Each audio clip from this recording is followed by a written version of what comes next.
Hello in model railroad land. My name's Captain Mikey, or you can just call me Mike. I'm going to show you how to go from this in an N-scale layout to the next step, which is not a complete layout, it's still being added to. And that's the final photograph there. So stand by, I've got some good tips and some things that may save you some time and money.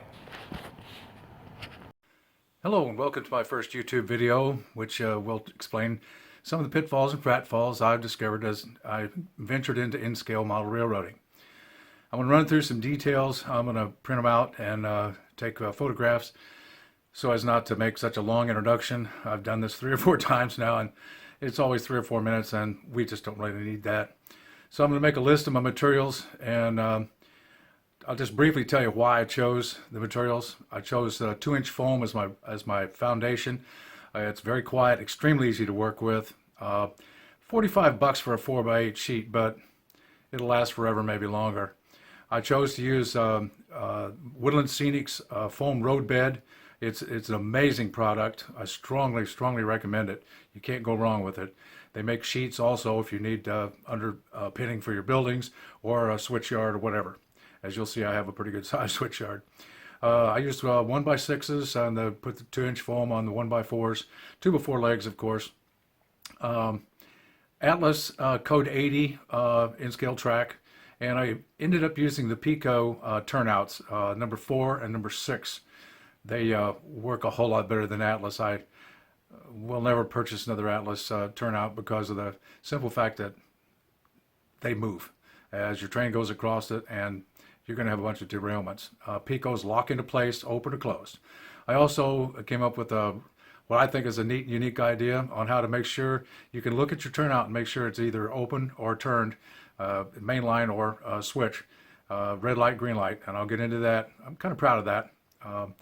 And we'll discuss some other things such as don't cover your whole platform with plaster cloth. I did that, big mistake. And a bunch of other tips and tricks you can get from an amazing amount of YouTube videos. I'm not going to belabor the point, such as static grass, etc., etc. But I used foam, the white bubble foam on top to make my elevations. And all around the Flex Track Atlas Code 80, I highly recommend. It works just great. And you'll be so happy about the whole thing. So we're going to move on now, give you some overview pictures and some brief video descriptions of what my layout looks like. It's still evolving. I've added a lot of stuff to it since I took these videos I'm going to follow up with. So sit back and enjoy, and good luck with your railroad. I hope these tips help.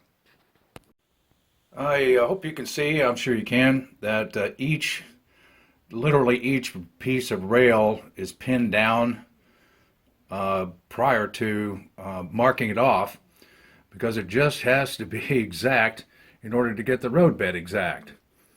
And free use of the pins is going to save you a lot of trouble later.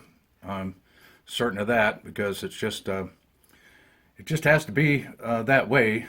In order for it to be firm, you have to put everything together. You see a piece of track that's not connected, but it's cut exact length. Okay, more in a minute. And here we are, getting started laying the roadbed. Cut it to length at first on the straight parts, not knowing any other better way to do it. And as you can see, I've got them laid down beside each track. And then I'll go back and finish the center part, having the straight track to work with, and keeping it as close to the center line as possible on the gray marks. We'll proceed forward, and then the tricky part is going to be putting the track on top of the roadbed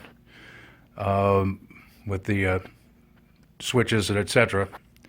Being careful not to glue the moving part of the switches down. Again, this is not rocket surgery. You can see I've laid a bead between the silver marks there. Got my track elevated. It's come loose from the switch, but that's not a big problem.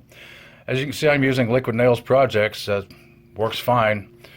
It's somewhat easy to get up when you make a mistake, as I've done. Just wanted to take a quick second and show you the best way to remove these pins from the rail, because the pins, as they go in, get glue on them and they stick.